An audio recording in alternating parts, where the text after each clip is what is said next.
Quem ou que eram os Nefilins?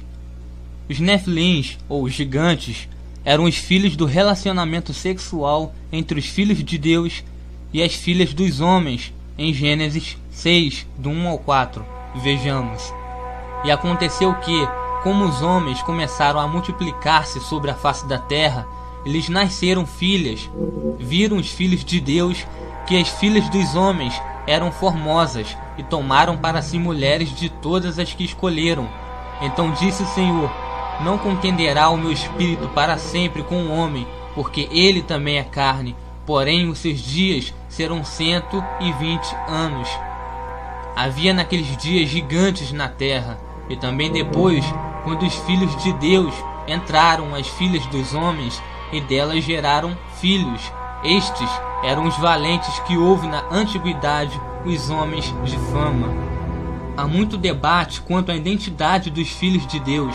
Alguns alegam que os filhos de Deus eram anjos caídos ou demônios, os quais se relacionaram com fêmeas humanas e ou habitaram os corpos de machos humanos para então se relacionar com as fêmeas humanas.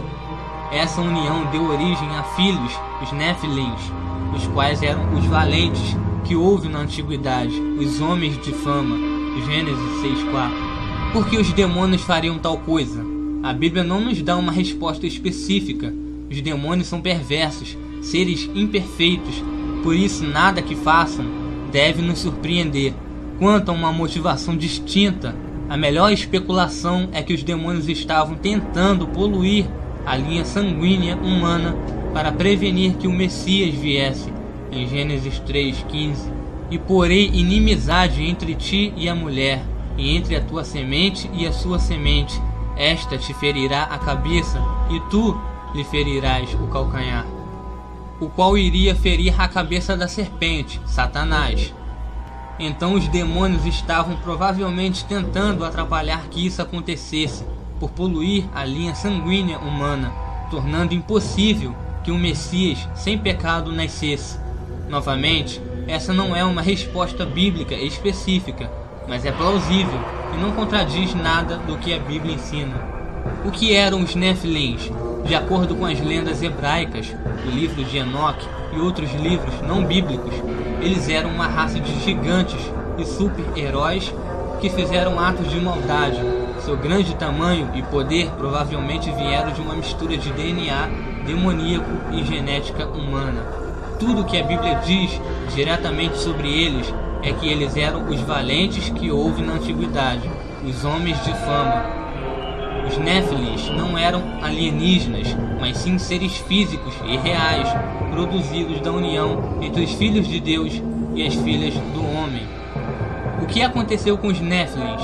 Os gigantes foram uma das razões principais para o grande dilúvio da época de Noé.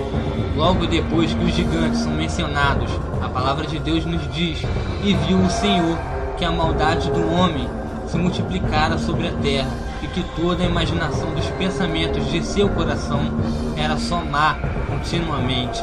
Então arrependeu-se o Senhor de haver feito o homem sobre a terra, e pesou-lhe em seu coração. E disse o Senhor: destruirei o homem que criei de sobre a face da terra, desde o homem até o animal, até ao réptil e até a ave dos céus, porque me arrependo de os haver feito. Gênesis 6, do 5 ao 7. Deus então fez cair sobre toda a terra um grande dilúvio, matando a tudo e a todos, incluindo os Nefilins, com a exceção de Noé, sua família e os animais que estavam na arca. Gênesis 6, do 11 ao 22. Existiram mais gigantes depois do dilúvio? Gênesis 6:4 nos diz: havia naqueles dias gigantes na terra, e também depois. Aparenta ser o caso que os demônios repetiram seu pecado depois do dilúvio também. No entanto, é provável que foi em uma escala muito menor do que antes do dilúvio. Quando os israelitas espionaram a terra de Canaã, eles disseram a Moisés: também vimos ali gigantes, filhos de Enaque, descendentes dos gigantes, e éramos aos nossos olhos como gafanhotos, e assim também éramos aos seus olhos.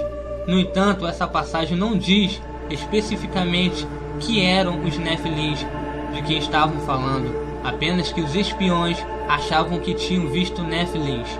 É mais provável que os espiões testemunharam pessoas muito altas em Canaã e por engano acharam que eles eram Nefilins.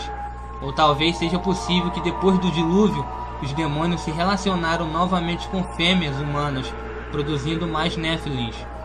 Qualquer que seja o caso, esses gigantes foram destruídos pelos israelitas durante a sua invasão de Canaã, em Josué 11, do 21 ao 22, e mais tarde na história, em Deuteronômio 3, 11 e 1 Samuel, capítulo 17. Porque os demônios não produzem mais Nefilins nos dias de hoje. Parece que Deus deu um ponto final aos demônios, tendo relações com os seres humanos, ao colocar todos os demônios que cometeram tal ato no abismo. Judas, versículo 6 diz: e aos anjos que não guardaram o seu principado, mas deixaram a sua própria habitação, reservou na escuridão e em prisões eternas, até ao juízo daquele grande dia. É claro que nem todos os demônios estão presos hoje, então deve ter existido um grupo de demônios que cometeu um pecado mais grave, além do pecado original. Tudo indica que os demônios que se relacionaram com as fêmeas humanas são aqueles que estão em prisões eternas. Isso iria prevenir que outros demônios tentassem repetir tal ato. Mas será mesmo?